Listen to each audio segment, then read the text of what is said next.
What's up guys, my name's Brandon, and this past week was the one we've been waiting for. So we finally got the release of iOS 15.4, macOS Monterey 12.3, and all of the other software on Monday. And then just yesterday on Friday, we saw the release of multiple new Apple products, including the iPhone SE, iPad Air, and Mac Studio. So I have been covering those here on the channel, and I will continue doing so for the next few days. However, in this video, we're talking all about iOS 15.4 and some additional new features and changes. Yes, there are even more, along with an update on the battery life and why I think it's the greatest iOS 15 update yet. We're also going to talk about the upcoming iPhone 14 and why it's not exactly what we expected, the 27-inch iMac Pro, how much money Apple made by removing the charging block from the iPhone box, and more. All right, so let's start off by talking about iOS 15.4 and some of the additional new features and changes in the update, along with kind of just an update on the major features after using the software this whole week. So first up, let's talk about 120 Hz and third-party applications. So I did not mention this in the What's New video, but I did mention it in the beta stages when this was still in beta. So now, if you have a ProMotion display like I have here with the iPhone 13 Pro Max,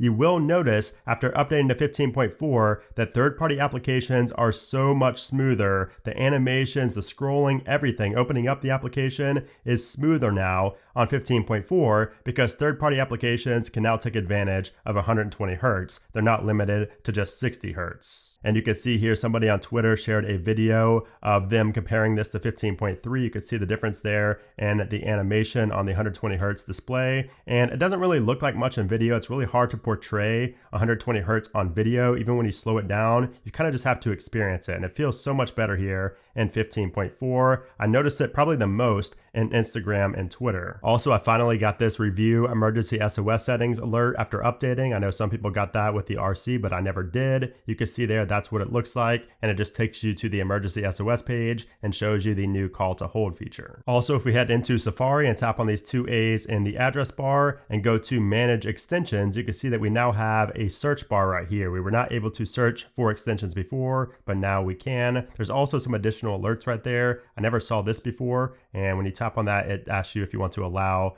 access to certain things for a day or not. There's also some minor changes in the Find My application. So if you go to the Me tab down at the bottom, under notifications, you can see the item safety alerts toggle has been removed. Also down here, we have customize Find My notifications and customize tracking notifications. Both of those are new in 15.4. And of course, if we go into our notification settings right here, we do have that new glyph icon and that whole new section there for tracking notifications. And speaking of tracking notifications, you also now get an alert that tells you exactly what device is following you. So if you have a device following you, like an AirTag, if you had an AirTag following you, before it would just say a device. It wouldn't even say an AirTag, but now it will tell you exactly what it is that's following you. Now also in 15.4, visual lookup came to other countries outside of the USA, but in my 15.4 What's New video, I just said that it was available in other countries, and it's not actually available in all other countries. It is just select countries. So you can see those countries on the screen right now. I just wanted to be a little bit more specific because I probably should have said that in my What's New video, but there you go. I did also want to talk about universal control because this was easily the biggest feature in iPadOS 15.4 and macOS Monterey 12.3, and I have been absolutely loving this feature. So I find that I mainly use it to drag and drop files instead of using AirDrop. So I would usually always AirDrop my files, but now it's so much easier to drag and drop those files from one device to another. I also feel like it just makes the whole multitasking experience so much better and more intuitive. So I really had a hard time thinking about what I was going to actually use universal control for. So I'm glad I've actually been able to find really good use cases for it. And I see myself using this long term, like a lot, probably every single day. And if you guys have been using universal control, let me know how you're using it down in the comments below. I'm very curious to see how other people are taking advantage of this feature because I feel like you could use it in a lot of different ways. There's really not just one way to use this feature. Now moving on to the security updates and bug fixes, we do have a ton of security patches here in iOS 15.4. So you can see the list just goes on and on and on. We have a ton of WebKit bugs here. We have kernel bugs,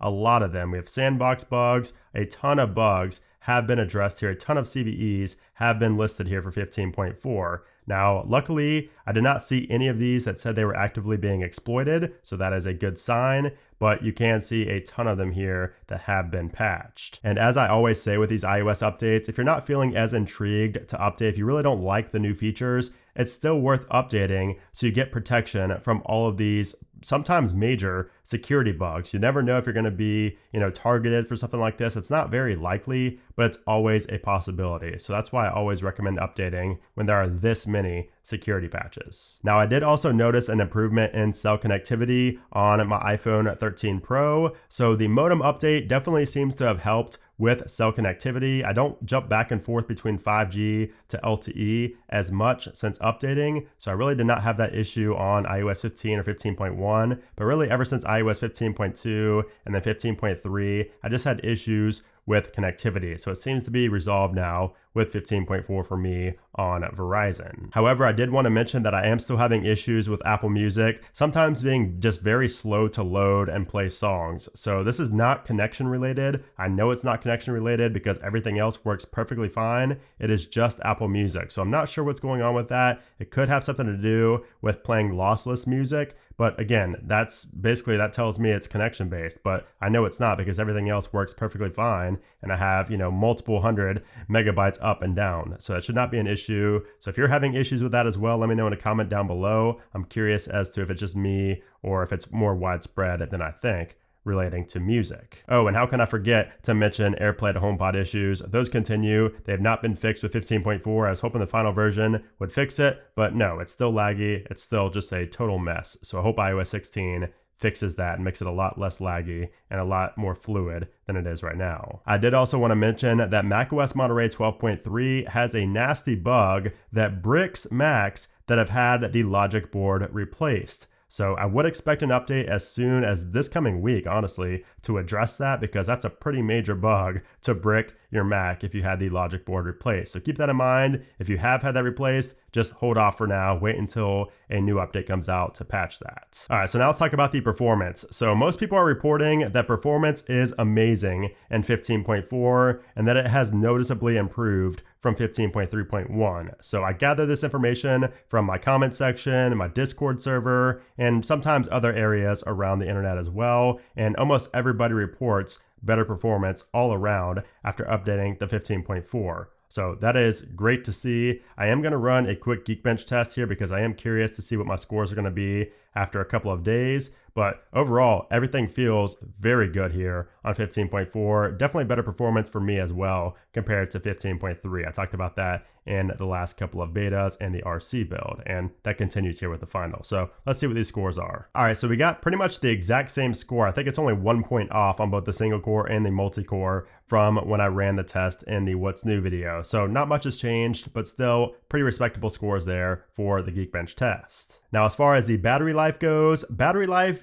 for me, it's improved over 15.3.1. I did have battery drain previously. I talked about that in multiple videos, but I really haven't had any battery drain at all since updating to 15.4. And I also get a little bit more on-screen time as well, maybe like 30 minutes additional on-screen time I've noticed on average. But when looking through what you guys had to say, in the Discord server and my comments, it was about 50-50. But for those of you saying it's bad, you have to keep in mind that your phone is going to be busy, in the background, re-indexing all of your files since you just updated. So you can't really comment on battery life within the first day or two of updating. So I would say after a couple of days, you should reboot your phone and then start judging the battery life. See if it's better or worse than the previous version. So maybe now you should let me know in a comment down below if it is better or worse than 15.3.1 for you. But for me, it's the best of any iOS 15 version yet. And I think this update in general is the greatest iOS 15 update yet. But we always have to be forward thinking and looking forward to what is next. So let's talk about what is next for Apple. And I think that's going to be iOS 15.5 beta 1. So fun fact, this is the first time since iOS 14 where Apple did not push out a new beta in the same week that a public version was released. So it's pretty unusual. It usually happens a day or two after the public release. They usually just go right back into beta testing the next major version, but they didn't do it this time. So it looks like we're not going to be seeing 15.5 beta 1 until early next week, likely on, anywhere from Monday to Wednesday. It's really hard to tell with Apple, but the 21st to the 23rd is my guess for 15.5 beta 1. Now, I would also expect to see a 15.4.1 sooner rather than later with all of these new products that just came out and also that macOS issue. So I can see that coming as soon as this coming week. I mean, the week of the 21st, I could see a 15.4.1. So I would just be on the lookout for that very soon because I think it's coming before the end of March if I had to guess. Alrighty, so now let's move on to the Apple Weekly segment of this video. So first up, let's talk about iPhone 14. So according to Ming-Chi Kuo, the upcoming 2022 iPhone will not have a mini variant. There will not be an iPhone 14 mini. So he tweeted this out. According to Apple's rules for naming iPhones, the new 2H22 iPhones could be called iPhone 14, iPhone 14 Max, iPhone 14 Pro, and iPhone 14 Pro Max. So instead of having a mini in the lineup, it looks like Apple is just going to add an additional size to the regular 14.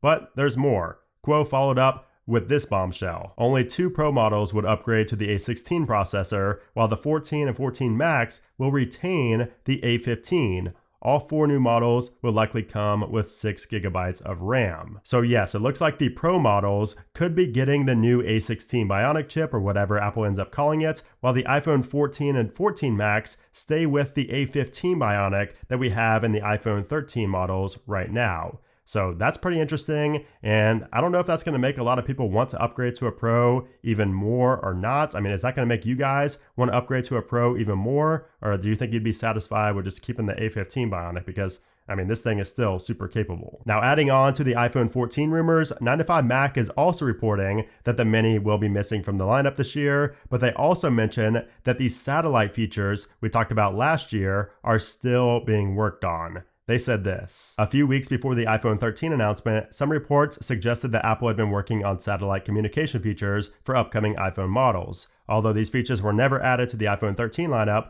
9to5Mac sources told us that Apple is still working on satellite communication for iPhone. It's unclear whether the technology will be ready for this year's iPhone, but the company has been testing prototypes that are capable of sending text messages over satellite. That system is internally known by the codename Stewie. Pretty funny codename there, but hopefully we do get this feature so we can have sort of like a lifeline if we're ever in danger and we don't have cell reception. And then the final piece of news surrounding the iPhone 14 is the new CAD renders of what the next iPhone could look like. So this comes courtesy of 91 Mobiles, who has a pretty decent track record, and they published multiple renders that they claim are based on leaks that are factory CAD images of the iPhone 14 Pro. And you can see from looking at these renders that it looks like we're going to be saying goodbye to the notch, at least on the Pro models, in favor of that pill-shaped cutout up top. But what's interesting is that the sides and the back look the same, which is not at all what we expected. We heard that the iPhone 14 might be thicker to make that camera not protrude out as much. They want to make it flush. That's what we heard, is that Apple wanted to make that camera cutout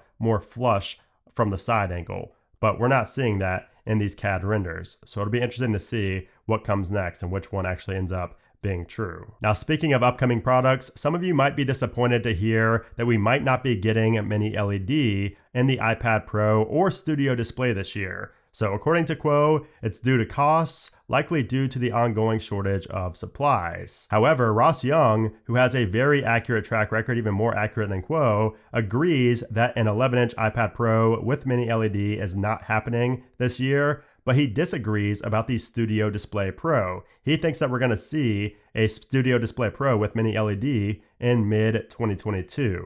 So this will be something to keep an eye on, and I really hope that Ross Young is right and we do get at least some form of mini LED this year. We also need to talk more about the iMac because this has been the debate lately. Is Apple going to discontinue the 27-inch model or not? Because 9to5Mac said that Apple is done with the 27-inch iMac, but now Mark Gurman seems to think that that's not the case. So he first mentioned this in his Power On newsletter, but then he took to Twitter to reiterate, saying, quote, "The whole idea that Apple's only desktop display options would be a half-assed 27-inch panel for $1599 or a $6,000 Pro Display XDR was always absurd. Of course an iMac Pro is coming." And then finally, do you guys remember in 2020 when Apple first started shipping iPhones without a charging block and earphones inside? Well, it did cut down on carbon emissions significantly, which is nice, but it also improved their bottom line by a lot of money. So according to the Daily Mail, Apple profited an additional $6.5 billion with a B